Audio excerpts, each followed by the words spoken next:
अस्सलाम वालेकुम, मेरा नाम कमल फ़ारूकी है और आज वो बातें तेरी फ़ोरम पे मैं आपके साथ हूँ और परवीन शाकिर की आपको एक गज़ल पेश करना चाहती हूँ, सुनाना चाहती हूँ, जो कि मुझे पर्सनली बहुत ज़्यादा पसंद है। मैंने अपनी डायरी में मेंशन की हुई है।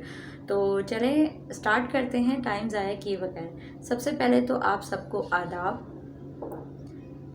जाने क्या क्या पूछ रहे हैं, ये जाने पहचाने लोग। जाने क्या क्या पूछ रहे हैं, ये जाने पहचाने लोग। तेरे प्यार में रुसवा होकर जाएं कहाँ दीवाने लोग। तेरे प्यार में रुसवा होकर जाएं कहाँ दीवाने लोग। जैसे मैंने चाहा तुमको कौन भला यूं चाहेगा।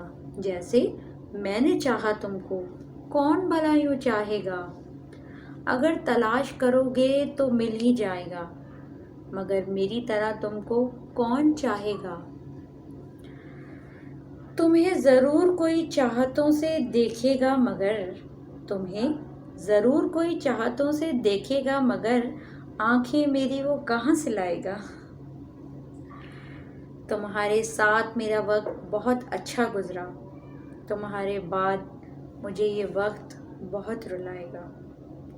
बहुत आला, बहुत ज़बरदस्त मुझे इनकी ये गज़ल लगती है। मुझे उम्मीद है कि आप लोगों को भी ये बहुत पसंद आएगी। अगर पसंद आए तो लाइक कीजिएगा, चैनल को हमारे सब्सक्राइब कीजिएगा और ज़्यादा से ज़्यादा शेयर कीजिएगा। और अगर आप चाहते हैं कि मैं और मज़ीद जो है वो पोएम्स आपके पास लेके आऊँ तो आप काइंडली कॉमेंट्स में मेंशन कर दीजिएगा। अल्लाह हाफ़िज़। वो बातें तेरी को लाइक कीजिए, सब्सक्राइब कीजिए और शेयर कीजिए।